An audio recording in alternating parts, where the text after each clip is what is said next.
श्री स्वामी समर्थ. मित्रांनो, स्वामी म्हणतात, बाळा, या आठवड्यात तुम्हाला खूप काही प्रयत्न करूनही तुम्हाला जर कुठे अपयश आले असेल तर त्यासाठी स्वतःला जबाबदार मानू नका.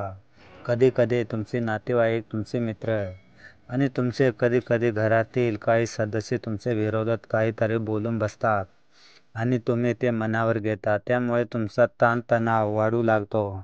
पण माझे आशीर्वाद घेऊन तुमचा ताणतणाव कमी होण्यासाठी मी तुमच्यापर्यंत हा संदेश पाठवला आहे. जर तुम्ही नित्यनियमाने माझे नामस्मरण करून या संदेशांचा मानपूर्वक श्रद्धेने स्वीकार केल्यास तुम्हाला अडचणी कमी होताना दिसून येतील. मी या संदेशातून तुम्हाला काही महत्त्वपूर्ण सांगू इच्छितो, ही आशीर्वाद देऊ इच्छितो, पण तुम्ही ते मनावर घेतले पाहिजे.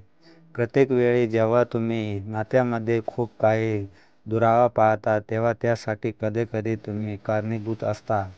कधीकधी ज्यांना जो काही वेळ तुम्हाला द्यावा लागतो तो तुम्ही देत नाही.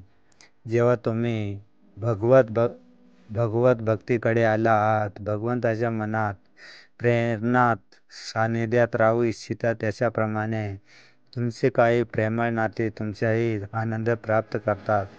ते तुमचा वेळ मागू इच्छितात, जसे तुमची मुलेही तुमचा वेळ मागू इच्छितात. तुमची पत्नी, तुमचे पती तुमच्याकडून योग्य तो आदर आणि प्रेमाची अपेक्षा ठेवतात, पण तुम्ही कधीकधी छोट्या कारणावरूनही त्यांचा असा काही अपमान करता.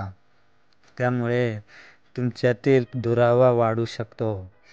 जी काही जाऊन एक प्रेमामुळे निर्माण होतो तेव्हा एखाद्या तुटक शब्दामुळे ते दूर होते. ते हे जाणून घ्या, तेव्हा कधीही कुणाची अपमान आपल्या वाणी करू नका. मग तो सदस्य तुमच्या घरातील लहान असो अथवा मोठा. जर तुम्ही प्रत्येकाशी प्रेमाने, संयोगाने वागत असाल तर कधीही क्लेश उत्पन्न होणार नाही आणि कधी थोडेफार झाले तरी त्याचे लवकरच परिवर्तन होतो. आनंदाचे वातावरण निर्माण केले जाईल. पण तुम्ही जर योग्य वेळ देत नसाल, जसे तुम्हाला नात्यातून प्रेम, आपुलकी, जीव आला की खूप काही संवाद हवे असतील, तर तुम्ही देखील त्या नात्यांना आपले जपले पाहिजे. ते सोमवारी संध्याकाळी प्रयत्न केले पाहिजे. आज मी तुमच्या पुढे स्वामी माऊलींच्या रूपात येऊन तुमच्या मनातील ते ओळखले आहे. तुम्हाला देखील ते सर्व काही नाते जपायचे आहे. तुम्हाला या नात्यांचा गोडवा, प्रेम, आनंद प्राप्त करायचा आहे. मग मागे राहू नका. कधीकधी तुमच्या मनातील दुरावा अधिक वाढू लागतो कारण तुम्ही एखाद्याचे बोल खूप काही मनात आला तळावरील ते घेता. पण कधी तुमचे ते प्रेम नाते तुम्हाला काहीतरी महत्त्वपूर्ण त्या 2 शब्दातून सांगू इच्छितात, पण तुम्ही ते समजण्याची तयारी ठेवत नाही. देव म्हणतात, ज्याप्रमाणे तू मला महत्त्व देतो, त्याकडे येतोस, माझी प्रार्थना करतोस, मनोभावे माझ्याकडे ते नाते टिकावे, ते नाते योग्यप्रमाणे तुम्हाला प्रेम, आपुलकी, जिव्हाळा द्यावे यासाठी प्रार्थना करतात.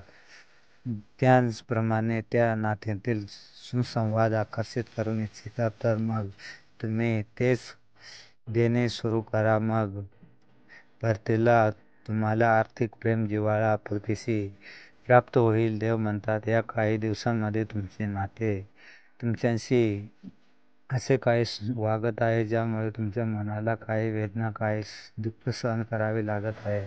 मला माहीत आहे की तो त्यासाठी माझी प्रार्थना करत आहे. श्री स्वामी समर्थ.